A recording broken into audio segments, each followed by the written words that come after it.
So I think that one of the things that we can see with the rise of China is that the very nature of the discussion of political or national units will be very different. And I think that over a long period, I'm not talking in a short-term period, but over a longer-term period, the character of international relations will change profoundly. I mean, you know, this has been the era of European domination.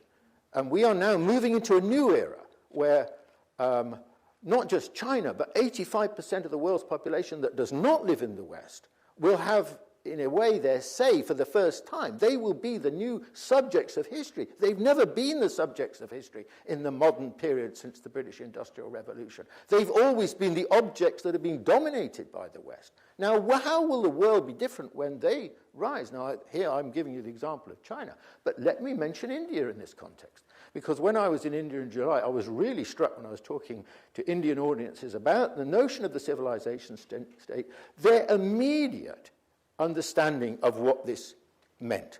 Of course, the Indian experience is different because they didn't have the coincidence of civilization and state in the same way, because actually it was really only in 1947 with Indian independence that for the first time this was true.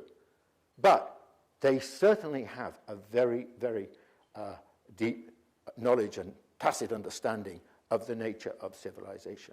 So these two huge countries, India and China, have in that sense definitely something in common. And in the future, this will, their historical experiences, you see, the problem is the historical experiences of countries like China and India have been delegitimated by Western domination. But what is going to happen is that they are now, in effect, going to be included. They're going to be enfranchised. And what they have to say will become part of the global debate in a way that previously was not the case.